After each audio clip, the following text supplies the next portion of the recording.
Welcome to InsideTheHive.tv podcast. I'm your host, Dr. Umberto Boncristiani.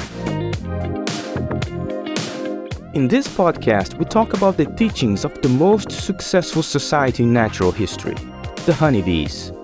It doesn't matter if you're a beginner, an advanced beekeeper, or just curious about honeybees. Here, you'll find great conversations to educate and entertain yourself about this wonderful insect.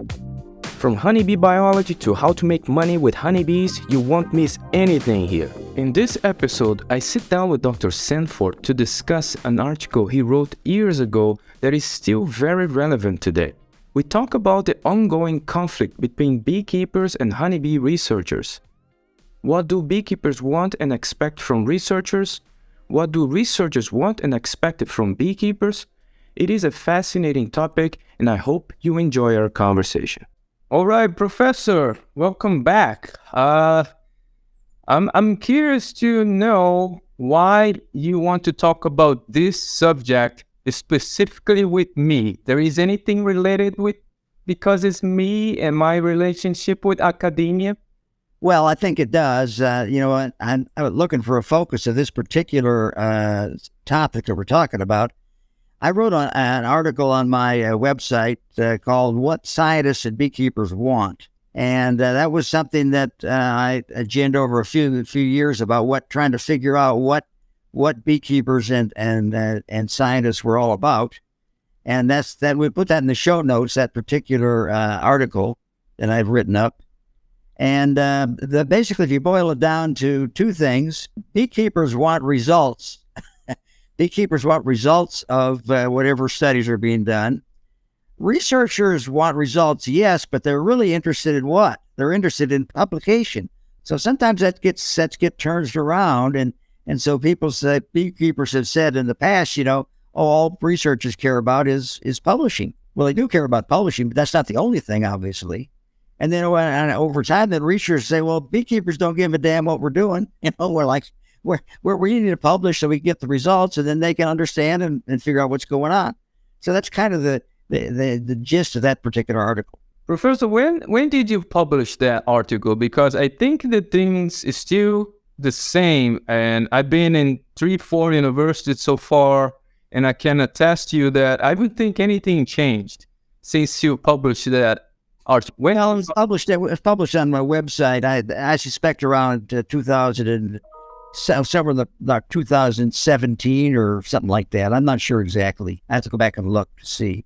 Yeah, I think it is a constant battle.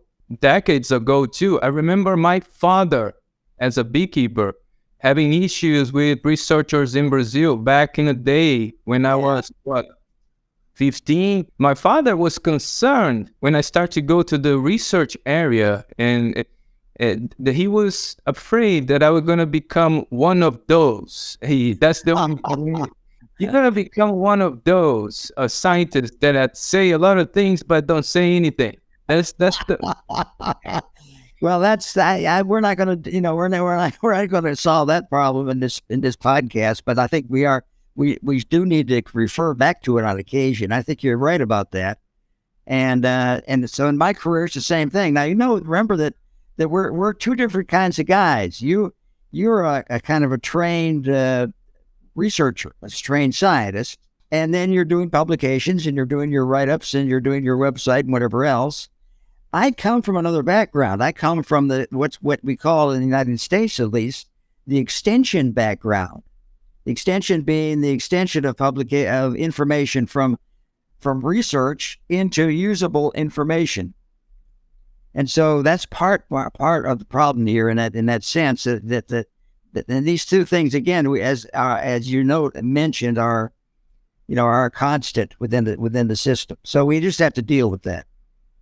Yeah, and I need to go. We need to go deep to try to understand the roots of that. The two sides have a point. The beekeepers are expecting something different from the researchers, right? And the researchers, I think sometimes they're too focused on their own game to understand what the beekeepers want or need or expecting from them. But the most of the time, what the beekeepers are expecting from the researchers are not the researcher's job description. So they're trying to do things for them that they're not supposed to be doing. And it's a different game. And that for me was an opportunity for what I do today. Because I've been in there. When I come to the United States, I made a promise to my dad. I think you interviewed me on that I'm going to come to help the beekeepers and bees.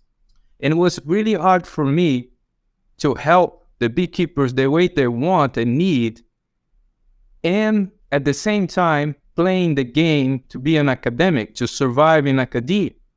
Right. That was impossible. It is impossible to do both. I need to decide which one I'm going to do it. So that's why we have, Humberto, two people on this podcast. You're I look at you as the research side of the equation, and I look at myself as sort of the extension side. I mean, we can't completely divorce ourselves from the two things we're talking about, but we can separate ourselves a little bit. So in my website, that's one of the things in my website that I'm looking at and trying to, and have developed as kind of expertise in doing, is trying to bring that research to a usable form, and then beekeepers can choose what they want. The other thing that's important to understand is, of course, that I'm a geographer, really, from sort of my academic background, and really beekeeping is really all about geography, in the sense that it's different everywhere you go, and so if you have certain things that are going on, they may not be applied somewhere else just simply because the geographic situation is different. That's exactly what I do on a daily basis, Professor. I have that lesson learned pretty well. Beekeeping is local. You need to do the experiments locally with the beekeepers to bring solutions that work for that specific person. So that's kind of my business model when I'm doing my private consulting. I knew for a fact that inside the academia, I would generate information, but that information will be useful for just a handful of people that know how to get that and translate for themselves. But it's very hard for a person that is not trained in science to translate that information to be useful for themselves. And that creates those expectations from beekeepers, and they start to be frustrated because they see a lot of information from beekeepers that they don't understand or don't know how to use for themselves, or information that at the end of the day is not useful for them in the specific area that they are. So it is quite challenging. And that's exactly what I do. I go to places and beekeepers hire me to do experiments that work for them. That's it. I generate information that works for them. And so far, so good. It's been challenging as a business model, but I'm happier doing that. It's fun to work with the beekeepers directly and companies that are trying to do the same, bring solutions for the beekeeping industry. And I wonder, in your experience, Professor, in so many years doing this, do you see anything that we can do to help more, to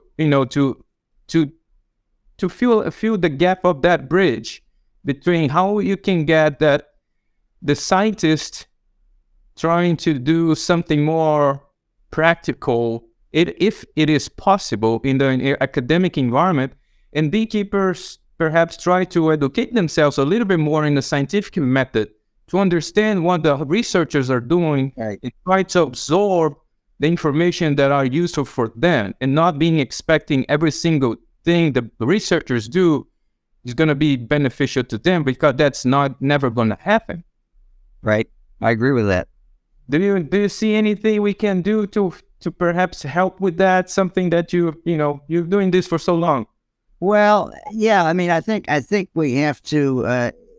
It's very difficult because often the advice you give to beekeepers they don't take. From my perspective, that's something that you have to deal with, and I'm sure the scientist is the same way.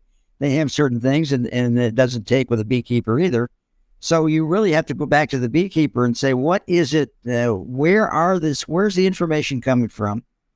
And is it something that we can use and kind of go from there. Now, there are ways of doing that. There's that thing I wrote in my outline here a little bit about the history of beekeeping.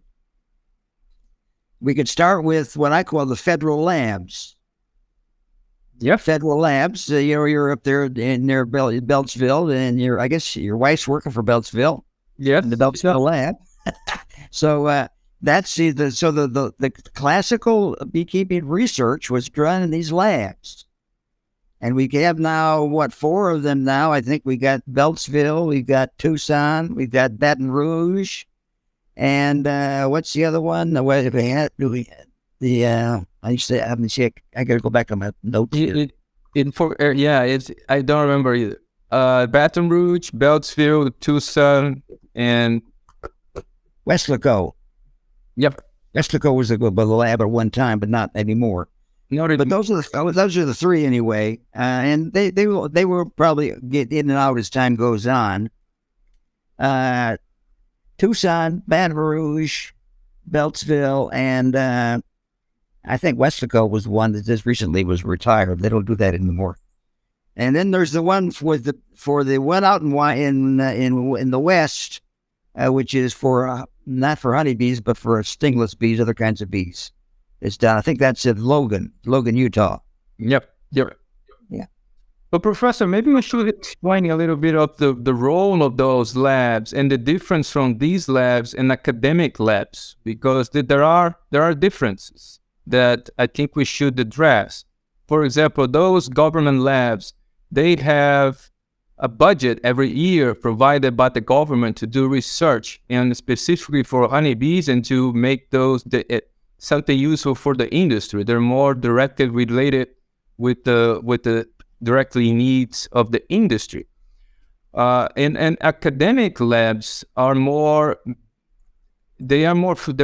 freedom of what they do. They are developing experiments to, for example, to answer broader questions about bee biology, or it's not something that could immediately be addressing something that is in need in the industry, but it's something that could potentially be exploring in the future. There is more freedom in academic labs than in the government labs that have specific issues which is to address problems in the beekeeping industry.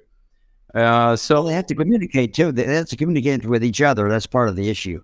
That's true. So you're right about that. But the goals are different, and people need to understand those goals, because sometimes they go to academic labs with the professor that is studying some basic biology of bees, just using honey as a model to something else, and start to point fingers to the guy that didn't bring anything useful for him, and the guy was just, this is not my job. I'm studying something. Well, yeah, that happens a lot. Anyway, that if we talk about beyond the historical aspects of it in terms of the history, there also we have to go back to look at publications where the information is published, and so we haven't talked about yet the role of the so-called bee publications in the United States. That would be like Bee Culture Magazine, the American Bee Journal. Internationally, there's the International Bee Research Association. There's colos.org now that is a European outfit that isn't publishing so much. It doesn't have its own magazine, but it is a research outfit that kind of fits the mold of the European. And in my book that I wrote about, I went and visited those labs a little bit when I was in Italy and in France back in the 1960 and 1996 and so on. So that was part of my trying to figure out what in fact they were doing and how they were operated and so on. So we have to deal with that. So it's a complex thing. There's no question about that in terms of what is possible. What is possible. So that those but beekeepers need to know about those resources, and they need to be kept up to stuff on that particular thing. The obviously ABJ, for example, and bee culture, they have their big encyclopedias of beekeeping that they publish every once in a while, and that's part of it too. So beekeepers need to have a significant library, in essence, of these kinds of publications. Yeah, those magazines are very well established magazines. They are there for I don't know how many years, and you probably know them more than I do. I think it would be a good exercise here, Professor, to explain also the differences between those types of articles and scientific articles. Because I see beekeepers sometimes kind of confused when you said it's not published, and they said, yes, it is published. I saw it in the magazine, in the Bee Culture magazine. So there is this confusion about the different kind of articles and publications. Maybe we should go and talk a little bit about that. Well, yeah, there's no question about that. That is something worth looking at. I was trying to think. The Economist magazine way back when, I don't know exactly when, they talked about. I have to actually go to my website to see some of this stuff. Maybe I should do that. Yeah, and we can go there, and I can start to explain here what the peer review magazine research article is. In the scientific method, it's something mandatory. Is the data need to be analyzed by many different people. In a scientific method, there are when we are doing the experiments to try to answer a scientific question, there are biases. There are a lot of things that our brain cannot control and can bias ourselves to different directions. And part of the scientific method is to find a system that defend the data from these biases that we cannot control as human beings. So part of the scientific method is to have your data analyzed by other researchers from the same field, people that are specialized and do similar things, so they can catch you and whatever you're writing or whatever analytic methods you're using to try to get rid of those biases and publish the best version of the interpretation or the data analysis that you can possibly get from that, or find the mistakes that completely invalidate the data that you're trying to publish. So it is very important in the scientific method. When we, for example, myself, I finished a study of 2 years and put the data together. I need to send this data to a journal, and this journal is going to have an editor, a kind of judge, and this judge is going to send for 2 independent observers, reviewers, which are specialists in the same field, that's going to criticize whatever I wrote, whatever methods I used to analyze the data, and anything else they can possibly see in those articles.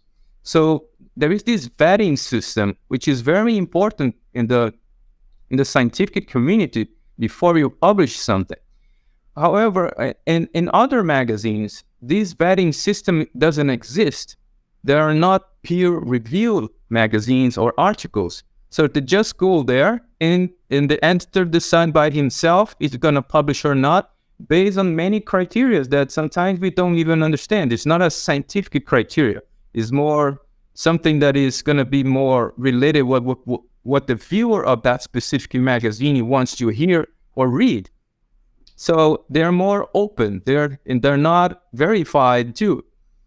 So yeah, but that's not just bee research, Alberto. That's all kinds of research. Yeah, and it's the same questions and whatever that we're talking about is available in all kinds. For example, this Economist article I talk about was talked about particular studies with different kinds of people and so on, and basically well-designed studies with little research bias has only 85% of being right. They say that. Underpowered, poorly performing study has about a 17% chance of producing true conclusions. So that's the kind of thing that is out there, and is to some degree you have to determine whether they're right about that. But that's what they're publishing in the Economist. I think the Economist is a pretty good. This was published in 2005. To look at the failure or the successes of scientific publication. There are problems in all those systems, Professor, and I think these are the discussions we need to be having, because people need to understand how those systems work so we can always, improve them instead of just reject all the systems we have in place. I think those discussions are very important. For example, me from the scientific community, I see a lot of problems with the systems and the editors and academics that have so much things to do. For example, I spend 1, 2, 3, 4 universities here in the United States doing bee research, and I something that bothers me a lot is how little amount of time the researcher, the head of the laboratory has to overview the students doing the research. It is mind-boggling because once you have your own lab, your mind completely focused to raise money to the university. You need to be writing grants and finding money sources, and very, very little of your time is spending on really in this critical process of the experimental design, of teaching the students how to do exactly what needs to be done, going in the field, overview, make sure that things are being done correctly. It's very few amount of times, and I saw a lot of mistakes being made, a lot of problems, and I don't know how to fix that in the field. And with that thing, we create a data that then is going to be judged by other people in the same situation, and things start to accumulate. I think this is a problem we have with the system, because there are problems and mistakes and biases that's still going into the system. And beekeepers are really good to find some of those, being the person in the field 100% of the time, observing the bees. They can clearly see some things are wrong with some experimental design sometimes, and then start even more conflict. I don't know what you think about that, if you saw something like that when you were at the many universities that you worked at before. Well, I think it's what we're talking about is standard kind of information that I don't know how to solve it. Can't really. Oh, yeah, I was thinking that, but we could talk about it, which is what we're doing, obviously. No, but that's the concept. And then my outline that I created a little bit here. Let's see if I can find it again. I talked about the one of the things that I talked about that really amped up honeybee research was 2006, when something called CCD, colony collapse disorder, made its appearance. Yes. At that point, there was I consider it to be a big shift in the research, who was going to do research and so on, because of that particular situation.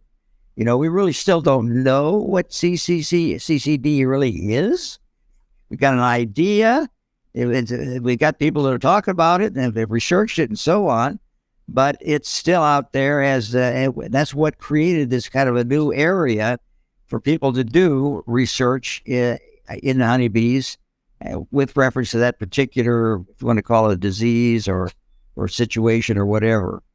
And from that discovery in 2006, from that particular thing, that was by the way, if you know the history of that was created by a beekeeper up in the northeast of the United States who lost all his bees, and from that came colony collapse disorder.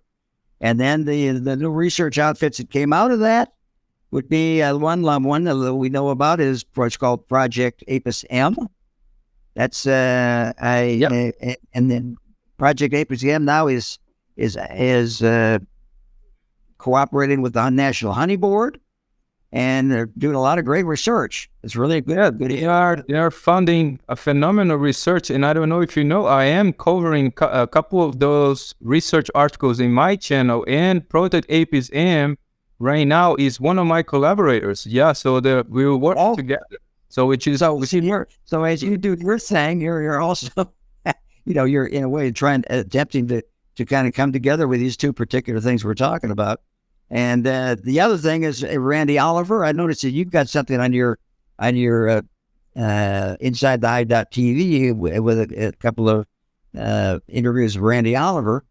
Yes. And she's scientificbeekeeping.org. Now, here's a guy who's a beekeeper, has some scientific training, and he's looking at this from a scientific area, and it's worth looking at his particular website and his activities, because again, this is a shift a little bit, because you've got a beekeeper who really is a scientist. And he's also doing up with you. That's the other aspect of it. He's a practical wide for many years. Randy is a good friend for many years. I love Randy. We should clone Randy and make many Randy Olivers in different areas of the country, in different environments, because I think what he's doing is very good, and the research and results he's getting is very important. One thing that I always like to stress is it's very important for the area where he is, and that's being the problem with people trying to use the same protocols and results and trying to accommodate that for other environments and other bees. That sometimes get some problems. But I agree with you. I think Randy is a phenomenal example of how things should be done. He's a scientific guy. He has deep knowledge about bees. He's a beekeeper himself, and he's doing a phenomenal job. We should have many Randy Olivers in different locations of the planet. That for sure. Yeah, I think you're right. That would be a good idea. We do have a guy up here in Georgia, Bob Binney. I don't know if you've heard of him or not. I know about. And I think we should do maybe we should do some podcasts on these particular areas, and see what's going on with that, because we're kind of in a situation here where we got a lot of things going on, but I don't think we're going to have much without consolidating this particular areas and say we're going to have a podcast about Randy Oliver. We'll have a podcast about Bob Binney. We'll have a thing about Apis M. I mean, we could do that. Yeah, we can have all this together in one particular podcast. Yeah, I would not be. We can invite Randy. We can invite anybody, Professor. We can even go there if you want to go to a trip. Let's do what? Sure. Let's hit the road at no places. I'd love to visit Bob and Randy and many other beekeepers that are out there that I would love to tell their stories. So let's plan to do this in the future. I think, again, we could refer. You've already done some of this with Randy. I think you got a couple of interviews with him.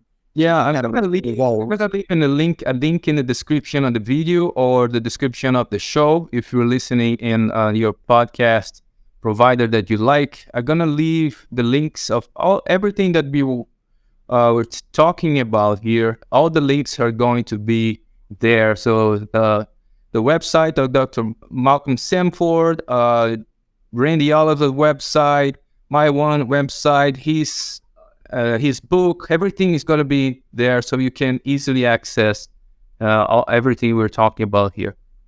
Apis M, particularly. The Apis M and other. Whatever you're doing with them, it's important that if you're doing something with them now, that'd be something that's currently happening. We could also maybe feature that as a podcast in itself. Yeah. We can plan to do that ahead. What we're doing here is brainstorming right now. We're not really. We're changing subjects. We were changing subject a little, but that's fine. That's the good of this podcast without script. We like to do that. That's right. We don't have a script. That's for sure. We don't have a script. We'll go with the flow. But maybe I'm see. Are we in this thing for about a half an hour now, or no? Even half an hour. I don't know how much more time people are always going to be listening to us. Yeah, right. Yeah, I think we might be in a position where we have to decide. Okay, we can continue this particular discussion. We started it off now. Yeah, we started it off. So let's put this way. Now we can use various kinds of things to try to figure out what's going on with that. Perhaps, I don't know. I'm not familiar with these podcast situations. I don't really know, what others are doing. But I'm looking. I've got some other references. We've got several other podcasts, by the way. Not the only podcast going on. You got the Kip Flodham's got his podcast. Jim Two's got his podcast. there's several different people that have podcasts in different places, and that's something too that could be looked at. Yeah, we can bring them to the show too to talk about things. So this is what I'm going to do then. Let's wrap this up here right now. Let's wait for more feedback from people. So if you're watching this on YouTube, leave a comment with some questions about that you got from this podcast, and then we can continue the next chapter based on those questions and your comments. Everything that you interact with us over there is gonna become material for us for the next episodes of this podcast. What do you think, Professor? Yeah, I mean, you could spend a whole year on this kind of stuff and just basically look at it within the context of what we talked about today. Now examine specific instances of what we talked about that had problems, that we were talking about within the context. Look at what people are doing, and go from there. Yeah, and don't be afraid. Ask any questions. We're gonna get all those questions and bring to new podcast episodes with answers from our private research we're gonna do independently here in the channel, myself and Dr. Sanford. And then based on your questions, we're gonna try to help out, bringing you some answers that we find around the internet or around our communities here. Well, the other thing you could probably maybe explore is, instead of having just you and me on this podcast, if you could get like Randy Oliver on there, we could talk to him. There'd be three of us talking to this guy or something like that. I don't know if that's possible, but that's it is. I can call Randy right now and invite him. Well, that might be a little too much, but anyway, that's good for our head. Yeah, let me see how Randy is doing. He's very busy and other things in his life. Let's make sure everything is fine. We can schedule. Yeah, let's bring everybody to the show. I have a lot of people who want to talk, and I want these people on the podcast with you on the podcast, because you bring a completely different angle of questioning and background that is different from me, and I think it's going to complement a lot what I'm doing here in this show. So one more time, Professor, it's always a pleasure to have you here. Yeah, great talking to you. I think we're just brainstorming now. So that's and I'm not happy with brainstorming. That's something that makes quite a difference. If you do it for a period of time, you do come up with results. Yep. So this podcast is very interactive. We want to hear from you at home, and don't be afraid to reach out to us and ask questions, and we're going to bring answers in this podcast. Professor, anything else you want to add before I wrap this up? No, I think that's pretty good. I think, again, as I say, we're kind of fumbling around a little bit to try to figure out what we would go for the future, and I think that's what we did. We brainstormed, and we got some ideas, and we get up some ideas from people that are looking at this, and we kind of go from there. Yep, sounds good to me. And your first subject, I think it was a very good one, very important one, this relationship with beekeepers and researchers. And I'm sure we're going to do a lot of other episodes on this same subject, because people are going to ask us a lot of questions, for sure. All right. So thank you, everybody, for watching and listening. And I'll see you guys in the next episode. InsideTheHive.tv, the show about bees. See you guys next week. Bye-bye. InsideTheHive.tv podcast is brought to you by our fans on Patreon. On Patreon, you can access all episodes before anybody else and exclusive content, like behind-the-scenes videos, live streams, and more. If you want to learn more about honeybees and help me to make more content about honeybees to everybody, please visit patreon.com/InsideTheHive.tv and join our community.